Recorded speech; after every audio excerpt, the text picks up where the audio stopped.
আপনি যদি লাইফে সচ্ছলতা চান, ফাইন্যান্সিয়াল স্টেবিলিটি চান, তাহলে 5টি বিষয় সবসময় মাথায় রাখবেন।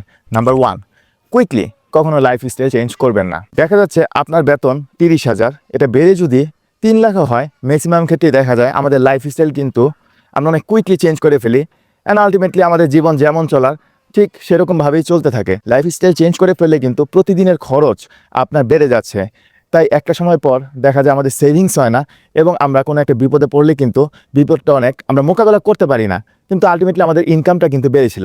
তাই কুইকলি লাইফস্টাইল কখনো চেঞ্জ করবেন না।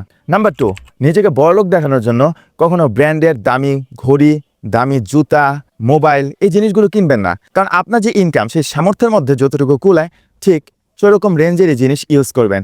এখন অন্যকে বড়লোক দেখানোর জন্য আপনার সামর্থ্যের বাইরে গিয়ে আপনি যদি বড়লোক দেখানো টাইপের জিনিসগুলো কিনেন, তাহলে কিন্তু আলটিমেটলি আপনি ফাইন্যান্সিয়ালি আসলে ডাউনের দিকে যাচ্ছেন, এবং এগুলো কিন্তু একসময় আপনার জন্য বোঝা হয়ে যাবে, কারণ আপনার যে ইনকাম সেটার বাইরে গিয়ে আপনি খরচ করলে আপনি কিন্তু আসলে ফাইন্যান্সিয়াল স্টেবিলিটি কখনোই অর্জন করতে পারবেন না। নাম্বার 3, রাইট মানুষকে বিয়ে করুন।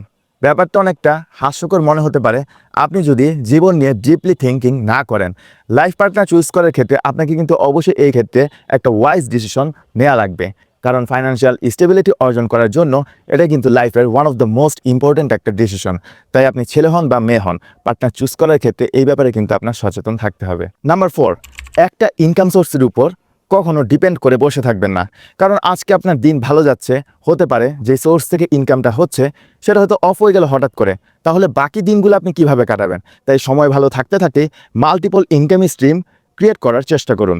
নাম্বার 5, আপনার মান্থলি খরচ যাতে পেচেকের থেকে বেশি না হয়, এটাকে বলা হয় ফাইন্যান্সিয়াল সুইসাইড। আপনার যে ইনকাম আপনি যদি তার থেকে বেশি খরচ করে ফেলেন, তাহলে কিন্তু আপনি একটা বড়সড় বিপদে কিছুদিনের মধ্যেই পড়ে যাবেন। অনেকে ক্রেডিট কার্ড ইউজ করে, অনেকে ব্র্যান্ডের জিনিস কেনাতে অভ্যস্ত হয়ে যায়, অনেকে লোন নিয়ে বাড়ি করে, ফ্ল্যাট কিনে। এখন এই জিনিসগুলো কিন্তু আপনার মাথার মধ্যে এক্সট্রা একটা প্রেশার ক্রিয়েট করে, যেই কারণে দেখা যাবে লাইফের অনেক গুরুত্বপূর্ণ ডিসিশন আপনি ঠান্ডা মাথায় নিতে পারবেন না। এটা কিন্তু বিশাল বড় একটা ফ্যাক্ট। ধারে চলা, লোন নেয়া, যেটা ইনকাম সেটা এক্সটেন্ড করে খরচ করা, এই বাজে অভ্যাসে কিন্তু আপনার অবশ্যই বাদ দেওয়া উচিত যদি আপনি কখনো অর্থ সংকটে না পড়তে চান। ডিজিটাল যুগে আসলে ইনকাম করাটা এখন যেমন ইজি, খরচ করাটাও কিন্তু খুব ইজি। মোবাইলের কয়েকটা বাটন ট্যাপ করার মাধ্যমেই কিন্তু খুব ইজিলি আমরা ট্রানজ্যাকশন করে ফেলছি, এই কারণে কিন্তু আমাদের প্রচুর খরচও হচ্ছে।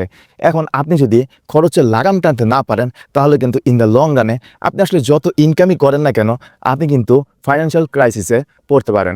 তাই আমি যে 5টা বিষয় বললাম সেই বিষয়টা মাথায় রেখে ফাইন্যান্সিয়াল ডিসিশনগুলো নেওয়ার ট্রাই করবেন, তাহলে ইনশাল্লাহ টাকার অভাব আপনার জীবনে কখনোই হবে না।